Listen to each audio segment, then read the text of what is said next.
What's up, guys? Thanks for joining us on Geronimo Money. It's March 22nd, and in today's video, we're going to go over a quick market update, and then we're going to go over some quick heaters that the market is really hyped about, and then some sleepers that you want to put on your radar. All of these hit our decision criteria, and all these projects definitely have risk in today's bear market, and even if they were in a bull market. So before we pivot into that, just want to let you know, not a financial advisor. This is not financial advice. Always enter into the NFT space at your own risk and peril. So let's go and pivot to what's on your screen right now. This is the Fear and Greed Index on crypto. And right now, this is certainly upgraded from extreme fear. So in terms of market sentiment, everyone's kind of waiting and trading waters. We're somewhat at a 3K kind of support level for Ethereum. And this definitely trickles into the NFT market in terms of just analytics. This is a new graph that I showed. I'll share this in a link below in the comment section. But just to let you know, this goes over all of the secondary sales. It's not just OpenSea that has position in the space. There's 4 other vendors that support NFTs on their Ethereum network. OpenSea, Rarible, Super Rare, Larva Labs, Foundation, and LooksRare. So LooksRare is probably the other kind of secondary market that we also use as well.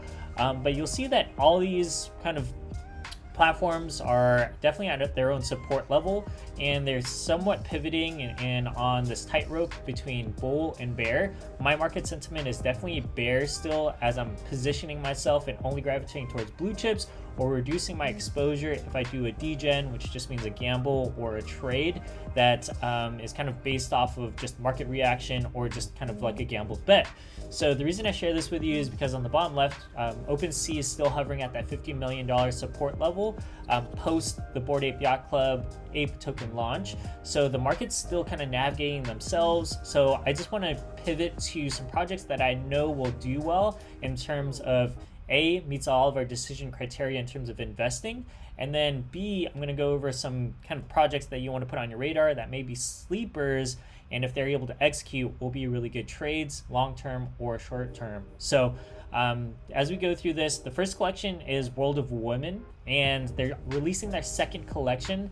I mean, World of Women, they're straight builders. If you look at their website, they get a lot of community support, but also just going through the collection, macro level, it's going to be another collection. All of the World of Women holders will already receive whitelist for that next upcoming project. And if you look at who's kind of behind this, I mean, these are amazing women in the space, and there's also some men on the team with some kind of inclusiveness, but this is something that I think is going to be really hard to get into if you're not able to kind of be engaged within community at all times. I think this is on everyone's radar. So the risk on this is just not being able to secure a whitelist if you're not in there and you're not able to assign resources for that. Best way to get whitelist, engage with community mods, build organically, and then also create art or like videos for the collection. But World of Women, I mean, Snoop Dogg, these are recent tweets or top tweets. This is Snoop Dogg, Meta Angels, right? Facebook backed, the sister Eva Longoria. So these are people all supporting the project. And I know Psychedelics Anonymous, Voltura, and them are also supporting them as well. So pivoting and kind of on that narrative of women-based projects, another project I want to highlight is called ColorMonsters. Now, ColorMonsters, it's backed by a all-women-led team, and they're all doxed. You can click on their LinkedIns, and they have an affinity for sweets, boba, primarily donuts, and that trickles into the roadmap.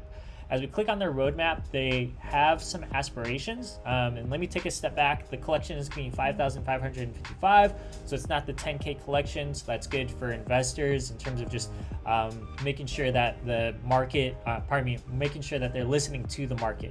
So it looks like the ColorMonsters are going to have animation and community-driven utilities. The roadmap is pretty cool. I mean, base level, inclusivity, really cute drawings, and then from their roadmap, they're going to be going over post-mint. They're going to be doing some plans in terms of, they're going to be allowing you, if you invest, commercial IP rights, and then also going through, you could stake and earn donuts, which will be a crypto token, and then you could spend those donuts to upgrade your NFT, or I believe you could spend those donuts for future whitelists. And then there will be a DAO, I believe, and they're going to be raffling off some of the 1-for-1s so they can support the community as well as just have more liquidity for future projects.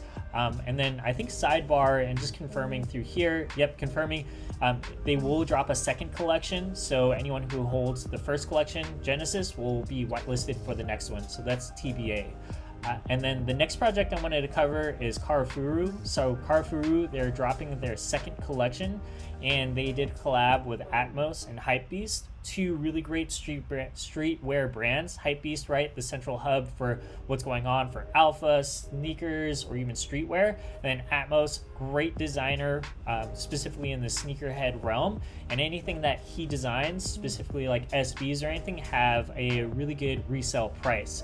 The reason I go over this right here is the collection is going to be 15,555, and anyone who has a Karafur is already whitelisted for the second project. There aren't going to be 1-for-1s for Karafur holders. That just means, like, I have a Karafur, my second collection, it's not going to be a 1-for-1 of my actual NFT. It's going to be a random NFT. So just looking through this, there's going to be a 3,000 whitelist, 7,000 public. And just to give you an idea, to get into this whitelist, you want to join the Karafur Discord, and then you want to engage with the community, say what's up to me, boom boom 6883. But just to give you an idea, I mean, if you already have a Genesis, I'm trying to get whitelist for the second collection, and I know that's going to pop off. That's going to be dropping in April. There's going to be a future utility in this. I'm assuming more discounts on Atmos, but also you could you have to hold your Genesis Karafur and then the second collection, and then you'll be able to redeem a collectible toy. And why is that of matter? Because Karafur is backed by Museum of Toys, which is based in Indonesia, and they have awesome collectibles and toys that you can resell or keep if you're a collector. And then just going over this, some of these projects are priced pretty high. I mean, Karafur, if you want to join into this, let's just call it base level, you got to spend about 7,500. So let's pivot to some free NFTs that I know are doing great and driving great traction in the community and space. So this project is called Illogics. They're all docs. The artist doesn't have a super huge following. However, for Illogics, they have really cool kind of art in this, really cool. Like, I imagine throwing this on like a skateboard or just like sticking this somewhere in terms of like on the street, or cool sticker wear.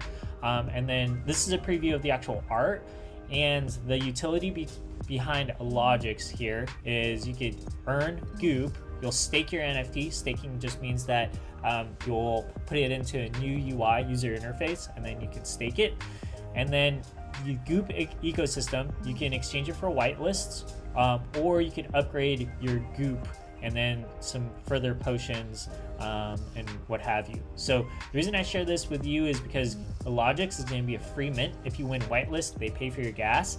And if you get Illogics, the only risk that I see here would be going against bots. And then they do a great job in terms of their organic followers. I know they've been featured on Bento Boy, Llamaverse, and other kind of great projects like Wolves.